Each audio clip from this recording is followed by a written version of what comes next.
দেখেন, এই বিশ্লেষণটা সম্পূর্ণ আমার ব্যক্তিগত মতামত।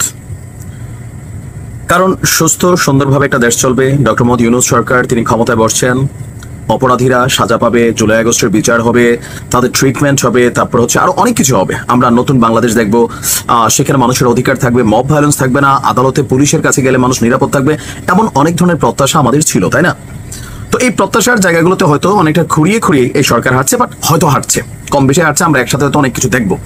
কিন্তু এই সরকারটাকে সুস্থভাবে চলতে দেওয়ার জন্য যাদের সবচেয়ে বেশি সহযোগিতা করা দরকার ছিল, সেটা ছিল জাতীয় নাগরিক পার্টি। যে দলটার উৎপত্তি হয়েছে ডক্টর মোহাম্মদ ইউনূসের নিজস্ব একটা চিন্তা ভাবনা থেকে। আমরা এটা দেখছি যে তিনি তাদেরকে দল করার জন্য বলছেন, নির্বাচনের জন্য বলছেন। তো বাংলা একটা কথা আছে, এমনি নাসুন না বুড়ি আরো পাইছে ঢোলের বাড়ি। তো সার্জিস, হাসনাত বা নাহিদরা কোথাও না কোথাও তাদের অন্তঃকরণে হয়তোবা একটা রাজনৈতিক দল করবে, ক্ষমতায় যাবে, এরকম কোন একটা চিন্তা ছিল, কিন্তু সাহসটা পাচ্ছিল না। বাট যখন ডক্টর মোহাম্মদ ইউনূস এই প্রপোজালটা দিলেন, তারা সেখানে অনেকটা সাহস পেয়ে গেলেন, রাজনৈতিক দল তৈরি করলেন।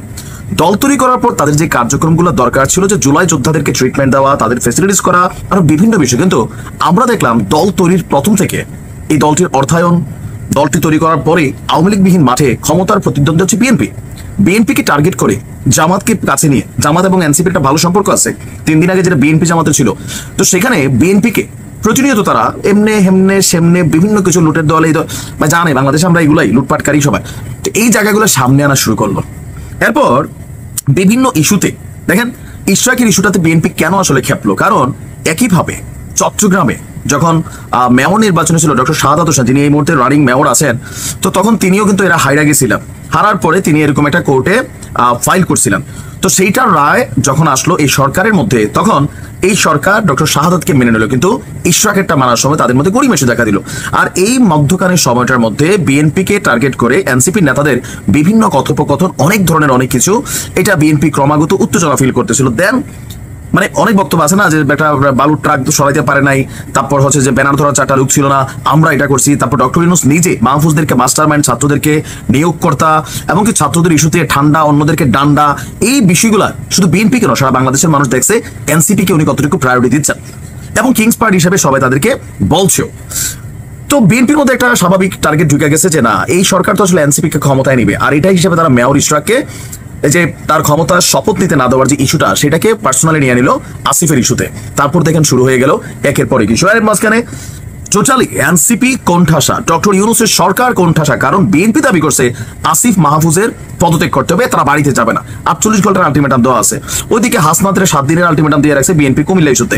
সার্জিস অনেক কিছুতে এসে ভায়োলেশনে চলে গেছে, ভায়োলেশন মানে কাটতিতে পড়ে গেছে। হান্নান 3 দিন আগে মব ভায়োলেন্সকারীদেরকে বের করে না, বাটে পড়ে গেছে। তো এই যে টোটাল বাটে পড়া একটা দল এবং ডক্টর ইউনূস সরকার, তারা একটা টিম, কিন্তু এই পরিস্থিতি থেকে বের হওয়ার জন্য একটা জিনিস দরকার ছিল, কোনটা? জাতীয় ঐক্য, অথবা একটা সিম্প্যাথি, অথবা আবার এই যে এনসিপি সবার সাথে বিচ্ছিন্ন হয়ে গেছে, একত্রে জোড়া নেওয়া। এর মাঝখানে ফুট করে মাহফুজ ফেসবুকে স্ট্যাটাস দিয়ে দিল, জামাত নিয়ে যে বক্তব্য ছিল যেগুলোর জন্য ভাই সরি ভুলটুল হয়েছে, আমরা আসেন আবার এক হই।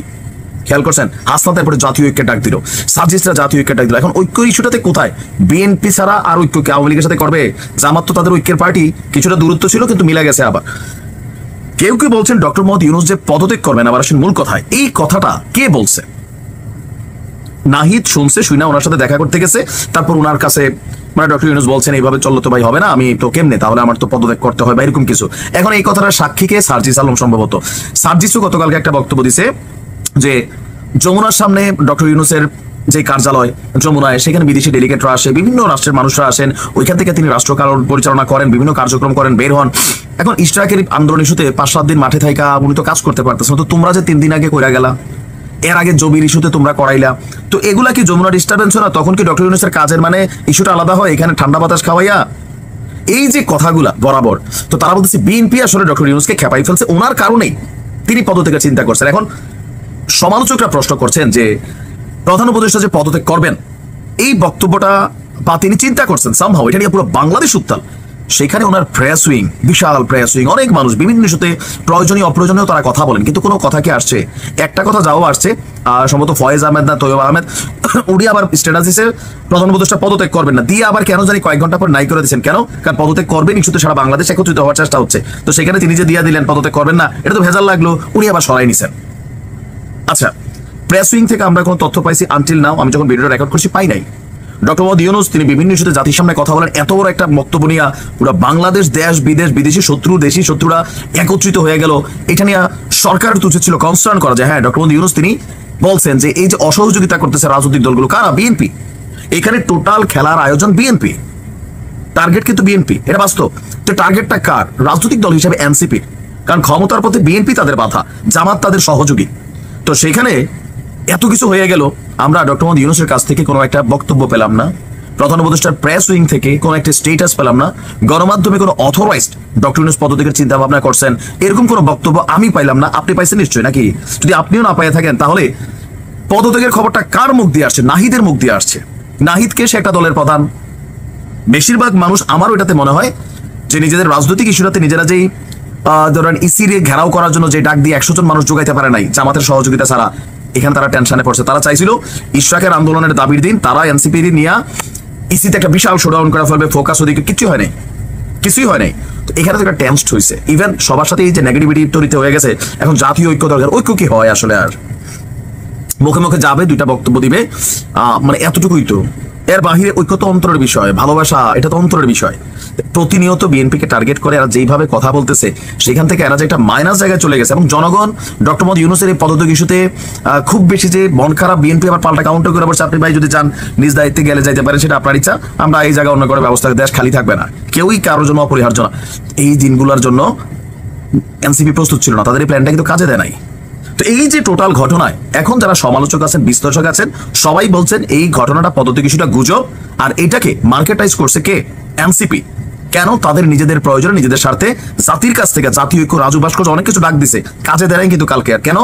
কারণ মানুষ এদের মোটিভ নিয়ে সন্দেহ পোষণ করে, সন্দেহ পোষণ করে, এখন এনসিপি কে নিয়ে সন্দেহ করে।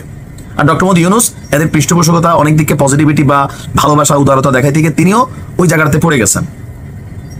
এমনকি এখন ডক্টর ইউনূসের সুযোগ সুবিধা নিয়েও আলোচনা শুরু হয়েছে, দেখছেনই তো। এনসিপির ভুলে ডক্টর ইউনূস কিন্তু প্রশ্নবিদ্ধ হচ্ছেন। খুবই কাঁচা খেলা চলে মাঝে মাঝে। বাংলাদেশের মানুষ তো বোধাই না। জুলাই আগস্টের ইস্যুটা আলাদা ছিল, আওয়ামী লীগ নিষিদ্ধের ইস্যুটা আলাদা হইতে পারে, কিন্তু এগুলা ভাই আরেক জিনিস। ভালো থাকুন।